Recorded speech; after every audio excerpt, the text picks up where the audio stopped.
কারিগরি শিক্ষা ব্যবস্থা ধ্বংস ও প্রকৌশল কর্মক্ষেত্র কুক্ষিগত করার অভিযোগ তুলে ৬ দফা দাবিতে রাজধানীর সহ দেশের বিভিন্ন স্থানে সড়ক অবরোধ করে বিক্ষোভ করছেন পলিটেকনিকের শিক্ষার্থীরা। বেলা 11:15টার দিকে রাজধানীর তেজগাঁও ৭ রাস্তার মোড়ে অবরোধ করে তারা। এর ফলে এই এলাকায় যানবাহন চলাচল বন্ধ হয়ে যায় এবং আশপাশে তীব্র যানজটের সৃষ্টি হয়। এ সময় শিক্ষার্থীরা অভিযোগ করেন, দীর্ঘদিন ধরে কারিগরি শিক্ষাকে অবহেলা করা হচ্ছে এবং প্রকৌশল কর্মক্ষেত্রে কারিগরি শিক্ষার্থীদের প্রাপ্য অধিকার হরণ করা হচ্ছে।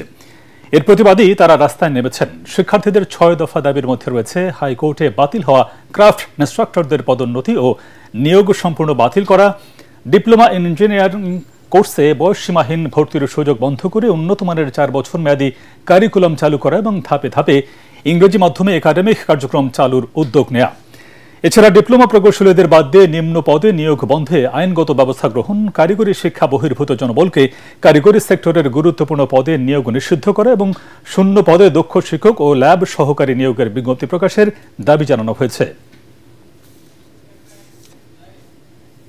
আমরা পলিটেকনিক শিক্ষার্থীরা দীর্ঘদিন যাবৎ ৬ দফা দাবি নিয়ে রাজপথে আন্দোলন করেছিলাম, কিন্তু বিগত কয়েকদিন যাবৎ আমরা দেখতে পাচ্ছি প্রকৌশলী অধিকার আন্দোলনের ব্যানারে কিছু বিএসসি ডিগ্রিধারী শিক্ষার্থীরা শাহবাগে মব সৃষ্টি করে ৩ দফা অযৌক্তিক দাবি বাস্তবায়ন করার অপচেষ্টা করছে।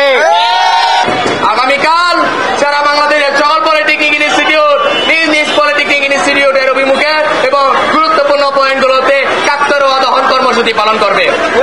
কাত্তর ও দহন কর্মসূচির মাধ্যমে আমরা এই অযৌক্তিক ৩ দফা দাবি প্রবর্তনা করবো ইনশাআল্লাহ।